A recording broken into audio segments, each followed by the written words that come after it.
Hello दोस्तों। सबसे पहले मैं आपसे रिक्वेस्ट करना चाहती हूँ कि वीडियो देखने के बाद सब्सक्राइब ज़रूर कर लीजिएगा। मैं इन वीडियोस को बनाने में बहुत मेहनत करती हूँ और इसी से मैं अपना खर्चा चलाती हूँ। जो भी सब्सक्राइब करेगा, मैं दुआ करती हूँ कि उसकी ज़िंदगी बहुत अच्छी, अमीर और खुशहाल हो। प्लीज़ प्लीज़ सब्सक्राइब कर लीजिएगा। दोस्तों, आज मैं आपको अपनी ज़िंदगी की वो कहानी सुनाने जा रही हूँ जो मुझे हर रात जगाए रखती है। मेरा नाम आयशा है। मैं सुल्तानपुर नाम के छोटे से कस्बे में रहती हूँ, जहाँ सुबह की हवा में मिट्टी की खुशबू आती है और शाम को मस्जिद से अज़ान की आवाज़ गूंजती है। मेरी शादी सलमान से हुई थी, जो यहाँ के सरकारी स्कूल में टीचर हैं। हमारा एक बेटा है, 8 साल का आर्यन, जो स्कूल में पढ़ता है और हर शाम क्रिकेट खेलने चला जाता है। हमारी ज़िंदगी बहुत साधारण थी, घर, दुकान, स्कूल, रसोई। लेकिन पिछले साल से पैसे की तंगी ने सब कुछ बदल दिया। सलमान की सैलरी से किराना और स्कूल फीस तो चल जाती थी, लेकिन आर्यन का बुखार, मेरी सिलाई मशीन की मरम्मत या घर की छोटी छोटी ज़रूरतें हमेशा अटक जाती। मैं घर पर ही सूती साड़ियों पर कढ़ाई का काम करती थी, लेकिन बाजार में ग्राहक कम थे। एक दिन मेरी पड़ोसन रेखा ने मुझे बताया कि कस्बे के बाहर वाली महिलाओं की स्किल सेंटर में फ्री ट्रेनिंग चल रही है। वहाँ महिलाओं को ऑनलाइन बिजनेस सिखाया जाता है। इंस्टाग्राम पर दुकान खोलना, फ़ोटो क्लिक करना, ग्राहक ढूंढना। आयशा, तू जा, तेरी कढ़ाई इतनी खूबसूरत है, बिजनेस हो जाएगा, रेखा ने कहा। मैंने सलमान से पूछा। उन्होंने थोड़ा सोचा, फिर बोले, ठीक है, लेकिन घर का काम मत भूलना। मैं स्किल सेंटर गई। वहाँ पहली बार मिले बिलाल सर से। वे एनजीओ के कोऑर्डिनेटर थे, लगभग 35 साल के, शांत स्वभाव के और हमेशा साफ सुथरे कपड़ों में। उन्होंने मुझे देखकर मुस्कुराते हुए कहा, आयशा जी, आपकी कढ़ाई की तस्वीरें देखी हैं, बहुत टैलेंट है, हम इसे ऑनलाइन ले जाएंगे। पहले दिन सिर्फ ट्रेनिंग थी। वे हमें फ़ोन पर ऐप्स सिखाते, फ़ोटो एडिटिंग बताते। मैं रोज़ शाम 4 बजे जाती, 2 घंटे रहती, फिर घर लौट आती। आर्यन को टिफ़िन देती, रसोई संभालती। लेकिन धीरे धीरे बिलाल सर की बातों में कुछ अलग था।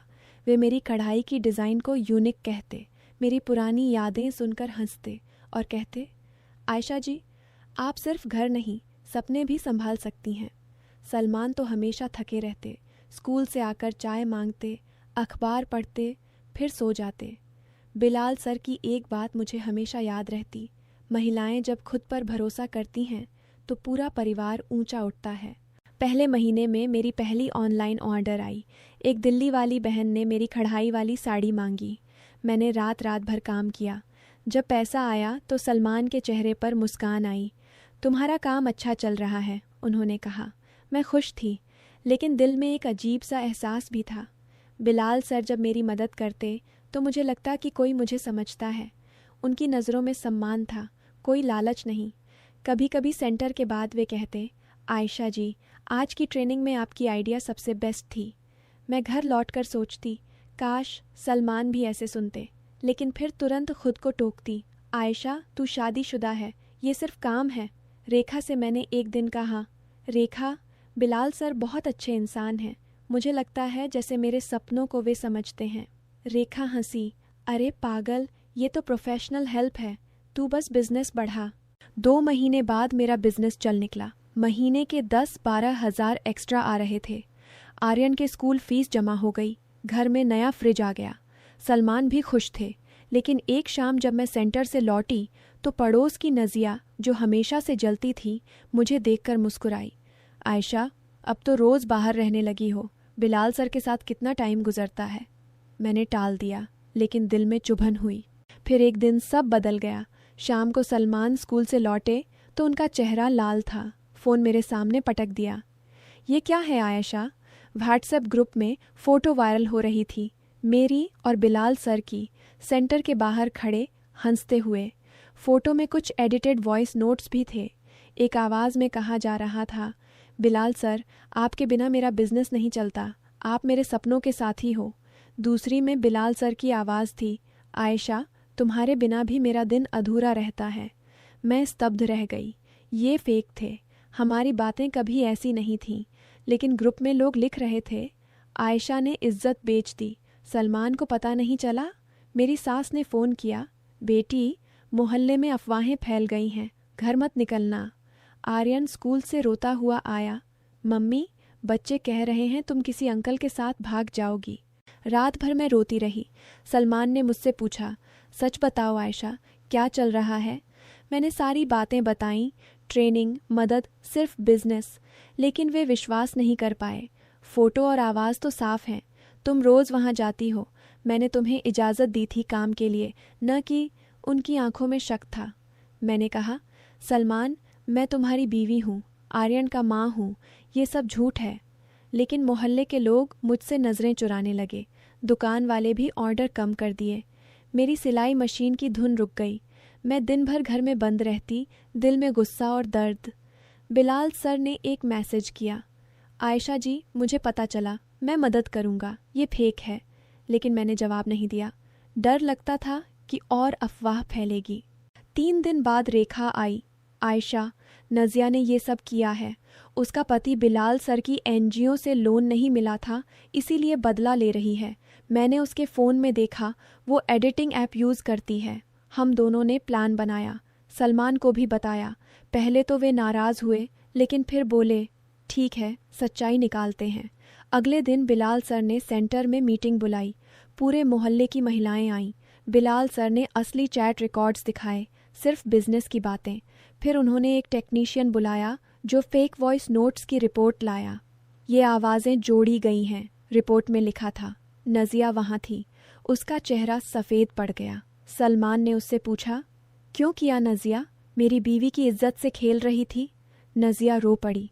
मुझे माफ़ कर दो, मेरा पति बेरोज़गार हो गया था। मैंने सोचा कि एनजीओ बंद हो जाएगा तो हमारा फ़ायदा होगा, लेकिन अब समझ आई कि गलत किया। आयशा की जगह मैं होती तो कितना दर्द होता। उसने सबके सामने माफ़ी मांगी। मोहल्ले वालों ने सिर हिलाया। अफवाहें रुक गईं। उस रात सलमान मेरे पास आए। उनकी आंखें नम थीं। आयशा, मैंने तुम पर शक किया, तुम्हारा साथ नहीं दिया, काम के चक्कर में तुम्हारे सपनों को भूल गया। अब से हम साथ मिलकर बिजनेस करेंगे। मैं भी सीखूंगा। मैंने उनका हाथ थामा। सलमान, मैं भी गलती कर गई। बिलाल सर सिर्फ मददगार थे, लेकिन मैंने सोचा कि उनकी तारीफ से मुझे सुकून मिलता है। अब मैं सीमा बनाकर रखूंगी। परिवार पहले। हम दोनों ने आर्यन को गले लगाया। बिलाल सर ने भी बाद में कहा, आयशा जी, अब आप घर से ही काम संभालिए। मैं सिर्फ ज़रूरत पर सलाह दूंगा। आपका परिवार आपका सबसे बड़ा सपना है। दोस्तों, आज 3 महीने बाद मेरी ऑनलाइन दुकान अच्छी चल रही है। सलमान शाम को मेरे साथ बैठकर ऑर्डर्स चेक करते हैं। नज़िया अब सेंटर में वॉलंटियर बन गई है और हर किसी को कहती है, अफवाहों पर कभी मत विश्वास करना, सच्चाई खुद निकालो। मेरी सास भी अब मेरी तारीफ करती हैं। इस कहानी से सीख मिलती है कि रिश्तों की नींव विश्वास है। गलत फहमी और अफवाहें कितनी आसानी से परिवार तोड़ सकती हैं, लेकिन सच्चाई हमेशा जीतती है। जो गलती करता है उसे पछतावा ज़रूर होता है और वह बदल जाता है। इज्जत और परिवार से बढ़कर कुछ नहीं। सपने पूरे करो, लेकिन सीमाओं का ख्याल रखो। अगर आपकी ज़िंदगी में भी ऐसी कोई उलझन है तो बातचीत करो, सच्चाई ढूंढो, सब ठीक हो जाएगा। दोस्तों, ये थी मेरी कहानी। अगर आपको पसंद आई तो दिल से कमेंट में बताइएगा। आपकी दुआएं मेरे साथ हैं। अल्लाह सबको खुश रखे।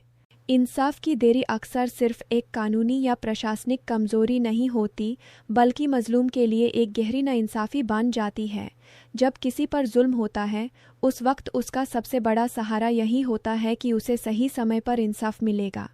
लेकिन जब वो इंसाफ सालों तक फाइल्स, तरीक पे तरीक, गवाहों की कमी और निज़ाम की सुस्त रफ्तार में उलझ जाता है, तो मजलूम के दाढ़ में सिर्फ इजाफा होता है। इसीलिए कहा जाता है कि justice delayed is justice denied, यानी दर से मिला इंसाफ असल में इंसाफ रह ही नहीं जाता।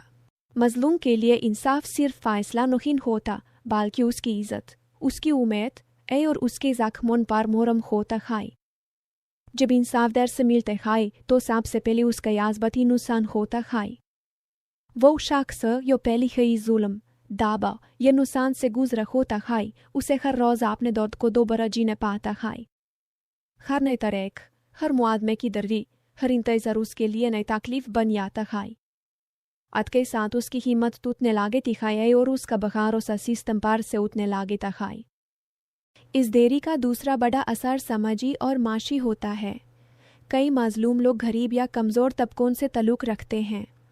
उनके पास लंबी कानूनी लड़ाई लड़ने के लिए पैसे, ताकत या रिसोर्सेज नहीं होते। जब मुकदमा सालों तक चलता है तो उनका रोज़गार, घर का सुकून, बच्चों का मुस्तकबिल सब मुतासिर होता है। कुछ लोग तो इतने मजबूर हो जाते हैं कि सच के बावजूद समझौता कर लेते हैं, क्योंकि उनके पास इंतज़ार करने की गुंजाइश ही नहीं बचती।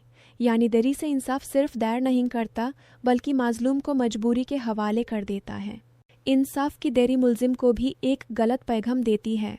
जब जुर्म करने वाला देख लेता है कि सिस्टम धीमा है, गवाह थक जाएंगे, सबूत कमज़ोर पड़ जाएंगे और फैसला बहुत देर से आएगा, तो उसका हौसला बढ़ता है। इससे सिर्फ एक मजलूम को नुकसान नहीं होता, बल्कि पूरे मुआशरे में बेचैनी और बेएतमादी फैलती है। लोग सोचने लगते हैं कि अगर सच बोलने के बावजूद इंसाफ वक्त पर नहीं मिलता तो फिर कानून का फ़ायदा क्या है। ये सोच किसी भी सेहतमंद मुआशरे के लिए ख़तरनाक होती है। वक्त के साथ सबूत कमज़ोर पड़ जाते हैं, गवाह मुकर जाते हैं या दुनिया से चले जाते हैं और हकीकत धुंधली होने लगती है। ऐसे में अगर बाद में फ़ैसला मजलूम के हक़ में भी आ जाए तो भी अक्सर बहुत कुछ खो चुका होता है। जो इज़्ज़त मिट्टी में मिल गई, जो साल बर्बाद हो गए, जो ज़हनी सुकून छिन गया और जो रिश्तों पर असर पड़ा, वो सब लौट कर नहीं आता। इसलिए देर से दिया गया इंसाफ ज़ख्म भरने के बजाय अक्सर सिर्फ ये याद दिलाता है कि सिस्टम ने दर्द को कम करने के बजाय लंबा कर दिया। मजलूम के लिए इंसाफ की अहमियत उस वक्त सबसे ज़्यादा होती है जब वो टूटने के करीब होता है। अगर उस वक्त उसे सहारा मिल जाए तो उसका भरोसा ज़िंदा रहता है, लेकिन जब उसे सिर्फ इंतज़ार मिलता है तो उसकी रूह थक जाती है।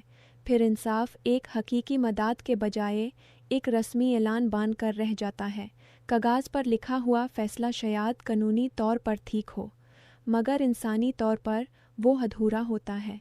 आखिर में यही कहा जा सकता है कि इंसाफ की कीमत सिर्फ उसके सही होने में नहीं, बल्कि उसके वक्त पर मिलने में भी है। मजलूम को जब तकलीफ़ के दौरान सहारा न मिले तो बाद का फ़ैसला उस दर्द का पूरा मुआवजा नहीं बन सकता। इसीलिए इंसाफ में देरी मजलूम के लिए नाइंसाफ़ी बन जाती है, क्योंकि वो उसके दर्द को कम करने के बजाय और गहरा